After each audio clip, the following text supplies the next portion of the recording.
श्री स्वामी समर्थ. जय जय स्वामी समर्थ. तुम्हा सगळ्यांचं आपल्या चॅनलमध्ये स्वागत करते.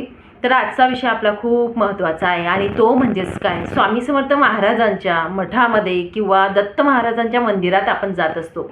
ठीक आहे, महाराजांच्या आपल्या गुरु भेटीला आपण जात असतो. आपण दररोज गेलो तर अतिउत्तम, त्याबद्दल इश्यूज नाही. पण कधीतरी सुद्धा आपण बघा गुरुवार बघून जातो की गुरुवार आहे आज मी जाणार आहे, किंवा रविवार मला सुट्टी आहे मी जाणार आहे. तर आपण गेल्यानंतर तिथे आपल्याला काही गोष्टी ज्या मी सांगणार आहे 2-4च आहेत आणि या गोष्टी निश्चितच तुम्हाला करायच्या आहेत. या गोष्टी केल्या तर समजा तुमचं साफल्य झालं, जाण्याचं सार्थक झालं असं समजावं. आणि निश्चितच या गोष्टी आपल्याला तिथे जाऊन करायच्याच आहेत. त्या म्हणजेच काय, महाराजांना आवडतात म्हणून मी तुम्हाला सांगत आहे की या गोष्टी आपल्याला करायच्या आहेत. आता त्या गोष्टी कोणत्या त्या आपण जाणून घेऊ. तर सर्वप्रथम तुम्हाला सांगेल, जेव्हा पण आपण मठात जात असतो, बऱ्याच लोकांना घाई असते बघा, जातात पटापट प्रदक्षिणा करतात, महाराजांना मुजरा करतात, कोणी नमस्कार करतं, कोणी मुजरा करतं आपल्या आपल्या पद्धतीने आणि पटकन निघतात. आणि मग मी गेलो महाराजांच्या मठात गेलो होतो आज असे सांगतात. तुम्हाला सांगू का, याला काही अर्थ नाही. फक्त आपण जाणं आणि पटकन निघून जाणं. तुम्ही जा, 8 दिवसात जा, दररोज जाण्यापेक्षा 8 दिवसात एक वेळा जा असं मी तुम्हाला सांगेल. पण गेल्यानंतर बघा महाराजांचं दर्शन घ्या. दर्शन घेतल्यानंतर तुम्हाला सांगेल, महाराजांच्या मठात गेल्यानंतर दरबारात बसा. दरबारात गेल्यानंतर एखाद्या कोपऱ्यामध्ये 10 मिनिट बसा आणि बसून तिथे बसल्यानंतर तुम्हाला सांगेल, एकटक महाराजांचा पादुका असतात तिथे, महाराजांची जो फोटो असतो किंवा मूर्ती असेल तिथे आपण बघायचं आहे महाराजांकडे. महाराजांचे डोळे जे असतात, डोळ्यांकडे आपण बघू शकतो, पायांकडे आपण बघू शकतो. तुम्हाला जे योग्य वाटेल त्या पद्धतीने तुम्ही बघावं. तुम्हाला सांगू का, तुमच्यामध्ये ज्या व्हायब्रेशन असतात ना त्या तयार होत असतात तिथल्या.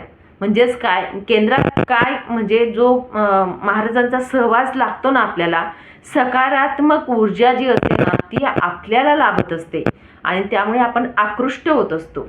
ठीक आहे, म्हणून आपण तिथे गेल्यानंतर डोळे शांतपणे मिटून घ्या किंवा शांतपणे बघा महाराजांकडे आणि 10 मिनिट तिथे अवश्य बसा. अगदी 10 मिनिटं तुम्हाला काढायचे तर तिथे बसायचे, तुम्हाला महाराजांच्या सानिध्यात बसायचं आहे. ही गोष्ट नक्कीच करून बघा. इकडे तिकडे लोक वावरत असतात, त्यांच्याकडे लक्ष नाही द्यायचं. आपण आणि महाराज आहोत फक्त इथे, हे लक्षात घेऊन आपण महाराजांकडे शांतपणे बसा आणि बघायचं आहे. तर या गोष्टी आपल्यासोबत घडतील. सकारात्मक ऊर्जा ज्या असतात, व्हायब्रेशन आपल्यामध्ये येत असतात. दुसरं म्हणजे काय बघा, तुम्हाला सांगेल, आपण तिथे गेल्यानंतर महाराजांना नमस्कार करावा. नमस्कार करून काही काही लोक निघून जातात. तर बघा असं न करता तुम्हाला सांगेल, तिथला जो परिसर असतो ना मठातला किंवा केंद्राचा जो परिसर असतो तो थोडा झाडून काढा. आपण जेव्हा झाडू मारतो ना, आपलं जे प्रारब्ध असतं, आपलं जे पाप असतं ते झाडलं जातं असं म्हटलं जातं. म्हणून तुम्हाला सांगेल, तिथे गेल्यानंतर कोणतं काम छोटं मोठं हे बघायचं नाही. महाराजांना सगळे सारखे आहेत. झाडू मारतो म्हणून तू छोटा सेवेकरी आहे का, नाही. महाराजांना सगळे सारखे असतात. म्हणून तुम्हाला सांगेल, सगळ्यात महत्त्वाची सेवा जर असेल मठामध्ये गेल्यानंतर ती झाडू मारायची. म्हणून जर झाडत असतील तिथे तर नक्कीच झाडू मारा तिथे, कारण महाराजांना स्वच्छता अतिप्रिय आहे.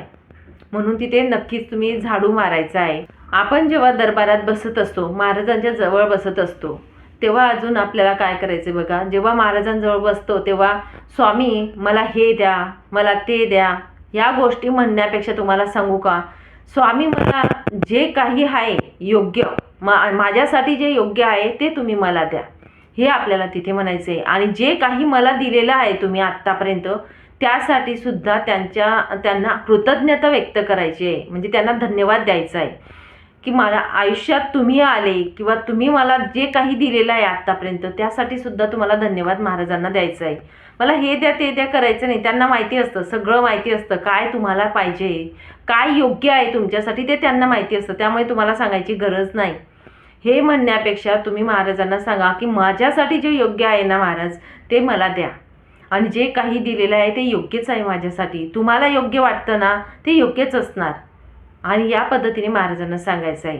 आणि पुढची गोष्ट म्हणजे बघा, आपण जेव्हा पण मठात जातो तेव्हा तुम्हाला सांगेल, आपण जेव्हा निघत असतो, नमस्कार करतो किंवा आपण घरी जायला निघत असतो तेव्हा वळून एक वेळा महाराजांकडे नक्की बघा. आणि तेव्हा आपण महाराजांना बोलायचं आहे की महाराज मी इथे आलो तर मी आलो नाही, तुम्ही आणलं मला.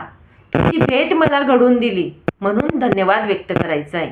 या पद्धतीने तुम्ही म्हणायचं आहे, त्यांना बोलायचं आहे, त्यांना सांगायचं आहे की महाराजांना की मला इथे तुम्ही आज आणलं, तुमची भेट घडून दिली, हे तुम्ही केलं, मी नाही केलं.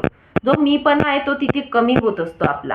म्हणून महाराजांना सांगायचं की अशी वारंवार माझी भेट घडून आणून द्या, तुम्हाला भेटायला बोलवत जा मला, हे तिथे सांगायचं आहे.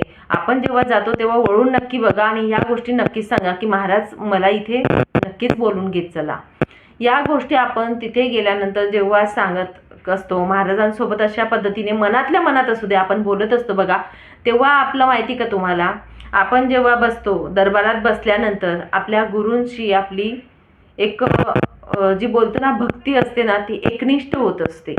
आपण जेव्हा 10 मिनिटं दरबारात बसतो तेव्हा आपण झाडू मारतो तेव्हा आपले प्रारब्ध जे असतात ते कमी होत असतात.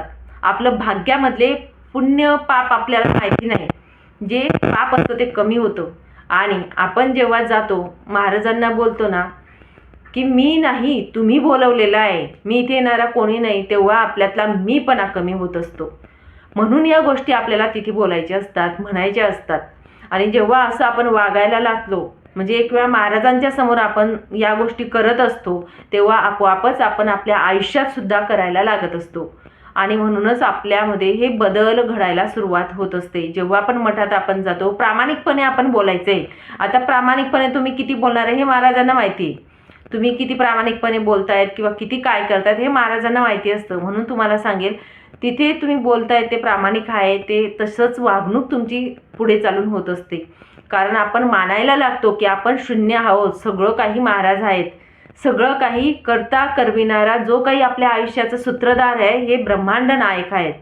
आणि या गोष्टी जेव्हा आपण मानायला लागतो, जेव्हा आपण पूर्ण श्रद्धेने त्यांना शरण जात असतो, आणि हे झालं ना, त्या दिवशी तुम्हाला कुणीही अडवू शकत नाही. तुमच्यात आणि महारातली जी दरी असते ना ती संपून जाईल. म्हणून या गोष्टी नक्कीच तुम्ही केंद्रात गेल्यानंतर करा. मठात जा, केंद्रात जा, दत्त महाराजांचं मंदिर असेल तिथे जा, तुम्ही कोणत्याही ठिकाणी जा, या गोष्टी करा आणि नक्कीच बघा तुमच्यामध्ये बदल व्हायला सुरुवात होत असते. हे मी तुम्हाला शब्दात सांगू शकत नाही. तर नक्कीच या गोष्टी आपण केंद्रात गेल्यानंतर करायला शिका. तुमच्यातला मीपणा, अहमपणा हा कमी होत असतो. आपण अजून गुरूंजवळ एका पावली नाही तर 10 पटीने पुढे जातो आणि गुरु आपल्याजवळ 100 पटीने जवळ येत असतात. हे तेवढं शाश्वत सत्य आहे. ठीक आहे, तर नक्कीच या गोष्टी करायला शिका. चला मग, सांगितलेली माहिती आहे ती खूप महत्त्वाची होती आणि नक्कीच अनुभव घेऊन बघा. अनुभव आला तर अनुभव नक्कीच शेअर करा माझ्यासोबत. चला मग, सांगितलेली माहिती इथेच थांबवते. नंतर अजून भेटेल अशाच व्हिडिओसोबत. श्री स्वामी समर्थ. अवधूत चिंतन. श्री गुरुदेव दत्त.